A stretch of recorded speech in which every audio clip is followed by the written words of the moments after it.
महाराष्ट्र प्रदेश काँग्रेस कमिटीचे अध्यक्ष,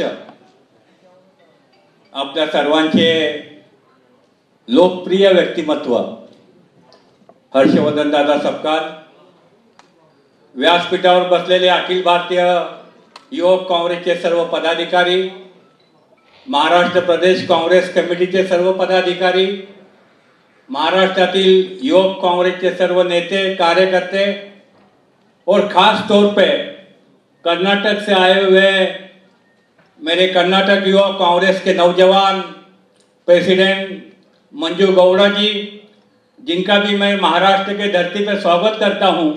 और मुझे बहुत बड़ी खुशी होती है कि आप NSCI के भी अध्यक्ष रहे वहां पे, बाद में अभी युवक कांग्रेस की बागडोर आपके हाथ में आई, लेकिन आपने हमेशा शिवराज बापू साहेब मोरे के पीछे अपनी ताकत जो लगाई, इसके लिए मैं आपको तहे दिल से शुक्रिया अदा करता हूं। सभागृहामध्ये उपस्थित असलेले सर्व काँग्रेस पक्षावर प्रेम करणारे, काँग्रेससाठी आपलं सर्व जीवन न्योछावर करणारे माझे युवक काँग्रेसचे सैनिकांनो, आज या सभागृहामध्ये माझे तरुण सहकारी शिवराज मोरे हे महाराष्ट्र प्रदेश युवक काँग्रेसच्या अध्यक्षपदाचा पदभार स्वीकारण्यासाठी आपण सर्व एकत्र झालेलो आहोत। आजचा हा जो आनंदाचा क्षण आमच्यामध्ये आला, त्याच्यासाठी प्रामुख्याने मी महाराष्ट्रातील सर्व युवक काँग्रेसच्या कार्यकर्त्याच्या वतीने प्रदेश काँग्रेस कमिटीचे अध्यक्ष हर्षवर्धन दादा सपकाळ आपल्याला मनापासून धन्यवाद देतो की आपल्यामुळे शिवराज मोरे सारखा एक तरुण कार्यकर्ता आज महाराष्ट्र प्रदेश युवक काँग्रेसचा अध्यक्ष होऊ शकला। दुसरं अभिनंदन मी सभागृहामध्ये बसलेल्या सर्व कार्यकर्त्यांचं करणार आहे। आपण अडचणीवर मात करून, वादळ असेल, पाऊस असेल, याची पर्वा न करता महाराष्ट्राच्या सर्व कानाकोपऱ्यातनं आपण सर्व कार्यकर्ते इथे आले, त्याबद्दल आपलं सुद्धा मी मनापासून या ठिकाणी अभिनंदन करतो। शिवराजने आपल्या प्रास्ताविकामध्ये सांगितलं की युवक काँग्रेसची सूत्र हाती घेताना ज्यांनी महाराष्ट्र घडवला, ज्यांनी महाराष्ट्रातील सर्व बहुजन समाजाला संयुक्त महाराष्ट्राच्या लढ्यानंतर ज्यांनी काँग्रेसमध्ये आणलं, ते महाराष्ट्राचे पहिले मुख्यमंत्री स्वर्गीय यशवंतरावजी चव्हाण साहेब यांच्या नावाचा उल्लेख केला। त्या करारच्या भूमीतला हा शिवराज आणि यशवंतराव चव्हाण साहेबांच्या प्रेम, निष्ठा आणि ज्यांनी महाराष्ट्र घडवला, शिवराज साहेबांचं जे राजकारण होतं ते बेरजेचं राजकारण होतं।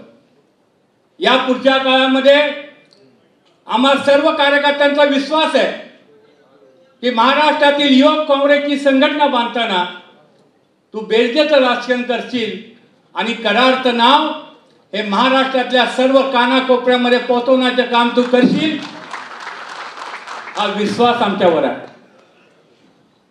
शिवराज मोरे एक संघर्षशील कार्यकर्ता, राजकीय पार्श्वभूमी नसलेला, आर्थिक उद्योगधंदा किंवा उद्योगपती नसलेला, पण सर्वसामान्य कुटुंबातला कार्यकर्ता, विद्यार्थी चळवळीमधनं काम करीत असताना महाराष्ट्राचं नेतृत्व केलं, अनेक राज्याचा प्रभारी म्हणून ज्यांनी काम केलं आणि आज तू महाराष्ट्राचा युवक काँग्रेसचा अध्यक्ष झालेला आहे।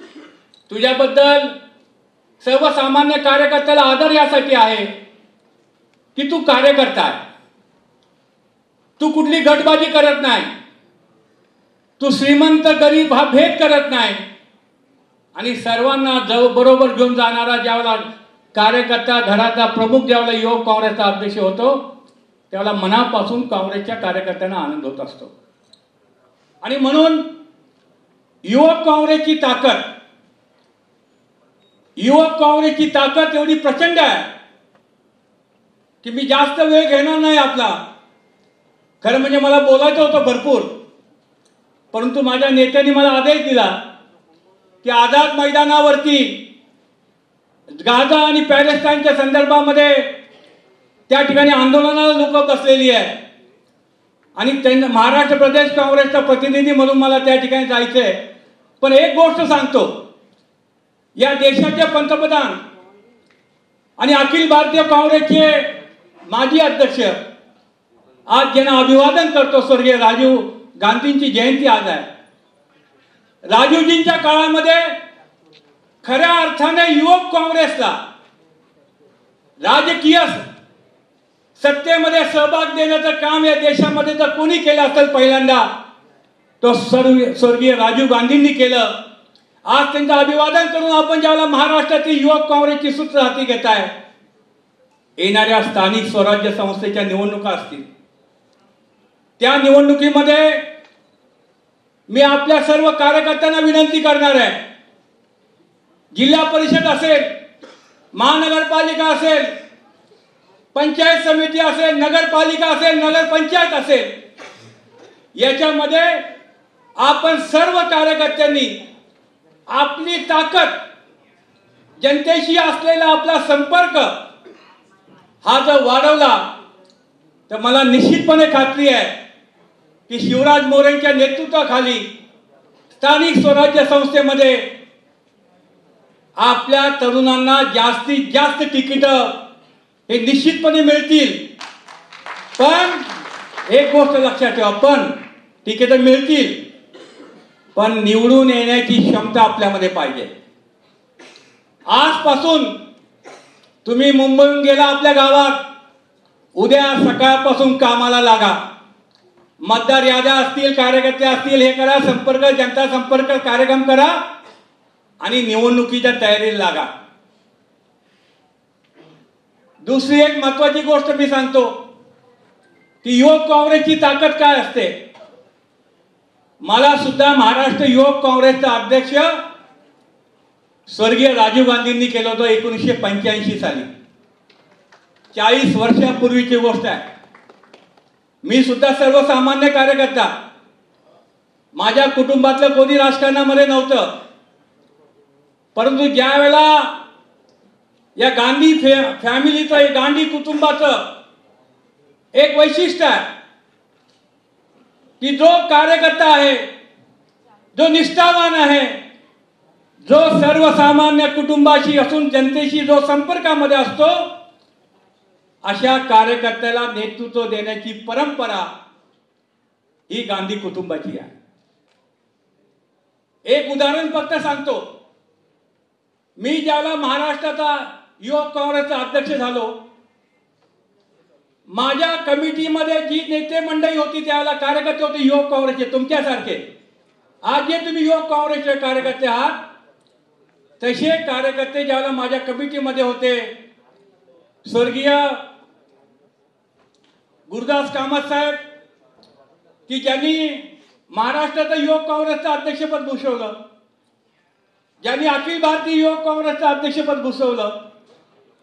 पण एक गोष्ट फक्त म्हणजे मध्ये ते कनेक्शन आलं की ज्यावेळेला गुरुदास कामत साहेब महाराष्ट्राचे अध्यक्ष होते, त्यावेळेला महाराष्ट्राच्या विधिमंडळाच्या इतिहासामध्ये 27 युवकांना आमदारकीची तिकीट ही त्याला स्वर्गीय राजीव गांधींच्या माध्यमातून गुरुदास कामत यांनी महाराष्ट्रात 27 आमदार दिले. या ठिकाणी नाशिकचे आमचे कार्यकर्ते बसले. नाशिकच्या एका कंपनीमध्ये, मायको कंपनीमध्ये, माझ्या मताप्रमाणे मायकोमध्ये काम करणारा एक कामगार मुरलीधर माने, ज्याला गुरुदास कामतांनी राजीव गांधींच्याकडे नेलं आणि त्या कामगाराला खासदार करण्याचं काम त्यावेळेला युवक काँग्रेसच्या माध्यमातून झालंय. सांगायचं उद्दिष्ट फक्त एवढं आहे, तुम्ही काम करा, येणारे दिवस हे तुमचे आहेत आणि तुम्ही ह्यासाठी नशीबवान आहात की प्रदेश काँग्रेसचं नेतृत्व हर्षवर्धन सपकाळ तुमच्या पाठीशी आहे. शिवराज मोरेंच्या पाठीशी आहे. आणि म्हणून जर तुम्ही 3 वर्ष 4 वर्ष जर काम केलं मतदारसंघामध्ये तर निश्चितपणे येणाऱ्या निवडणुका ज्यावेळेला विधानसभेच्या होतील, लोकसभेच्या होतील, जास्तीत जास्त युवक काँग्रेसचे आमदार खासदार होतील. हा विश्वास मला शिवराज मोरेंच्या नेतृत्वासाठी वाटतो. आणि शेवटची गोष्ट सांगतो की ज्यावेळेला मी अध्यक्ष होतो तर माझ्या कमिटीमध्ये कोण होतं? माजी मुख्यमंत्री अशोक चव्हाण साहेब, अखिल भारतीय काँग्रेसचे सरचिटणीस माननीय अविनाश पांडे साहेब, गोव्याचे प्रभारी माणिकरावजी ठाकरे साहेब, दिलीप वळसे पाटील, सांगलीचे एनसीपीचे जे प्रदेश अध्यक्ष म्हणून आतापर्यंत काम करत होते ते जयंत पाटील, हे माझे कमिटीमध्ये जॉईंट सेक्रेटरी म्हणून राजकीय सुरुवात त्यांची झाली होती. अनेक नाव आहेत. आज महाराष्ट्राच्या राजकारणामध्ये जे जे नेते मधल्या काळात राजकारणामध्ये परिवर्तन झालं, अनेक नेते अनेक वेगवेगळ्या पक्षामध्ये गेले, परंतु आज तेच युवक काँग्रेसचे कार्यकर्ते या राज्याचं नेतृत्व करत आहेत. ही संधी आगामी काळामध्ये तुम्हाला मिळणार आहे आणि त्यासाठी निष्ठेने काम करा. संघटना आपली आहे. आणि एक शेवटची विनंती आपल्याला करतो, आज आपल्याला युवकांना जे नेतृत्व मिळालं आहे, या देशातील तरुणांचं आशास्थान, या देशातील जनतेचं भविष्य, आमचे लोकसभेतील विरोधी पक्षनेते खासदार राहुल गांधी हे आज युवक काँग्रेसच्या पाठीशी आहे.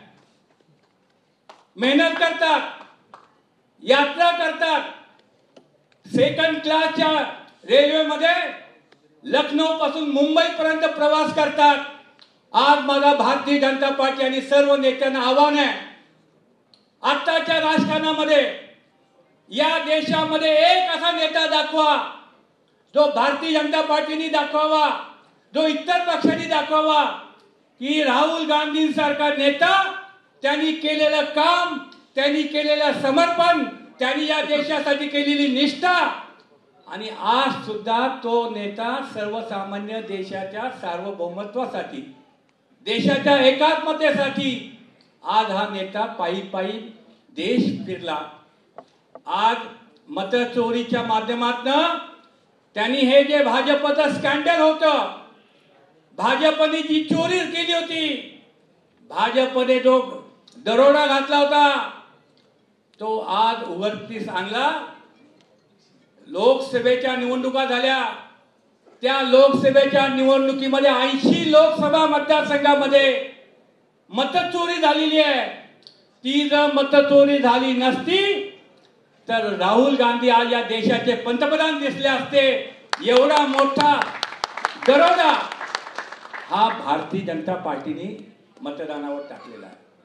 आणि म्हणून आगामी काळामध्ये सर्व युवक काँग्रेसच्या कार्यकर्त्यांनी अशाच पद्धतीने काम करा. आणि शिवराज, मी ज्यावेळेला युवक काँग्रेसचा अध्यक्ष होतो त्यावेळेला 300 तालुके महाराष्ट्रामध्ये होते. 300चे 300 तालुके पालथे घालण्याचं काम मी त्यावेळेला केलं होतं. तुला जर महाराष्ट्र समजून घ्यायचं असेल तर उद्यापासून कामाला सुरुवात कर. महाराष्ट्राच्या तालुक्या लेवलला जा, गावागावात जा, संघटना बांध. आणि आगामी येणारा काळ हा भविष्यामध्ये युवक काँग्रेसचा राहील, ही भावना आणि सदिच्छा या ठिकाणी व्यक्त करतो आणि थांबतो. जय हिंद, जय महाराष्ट्र.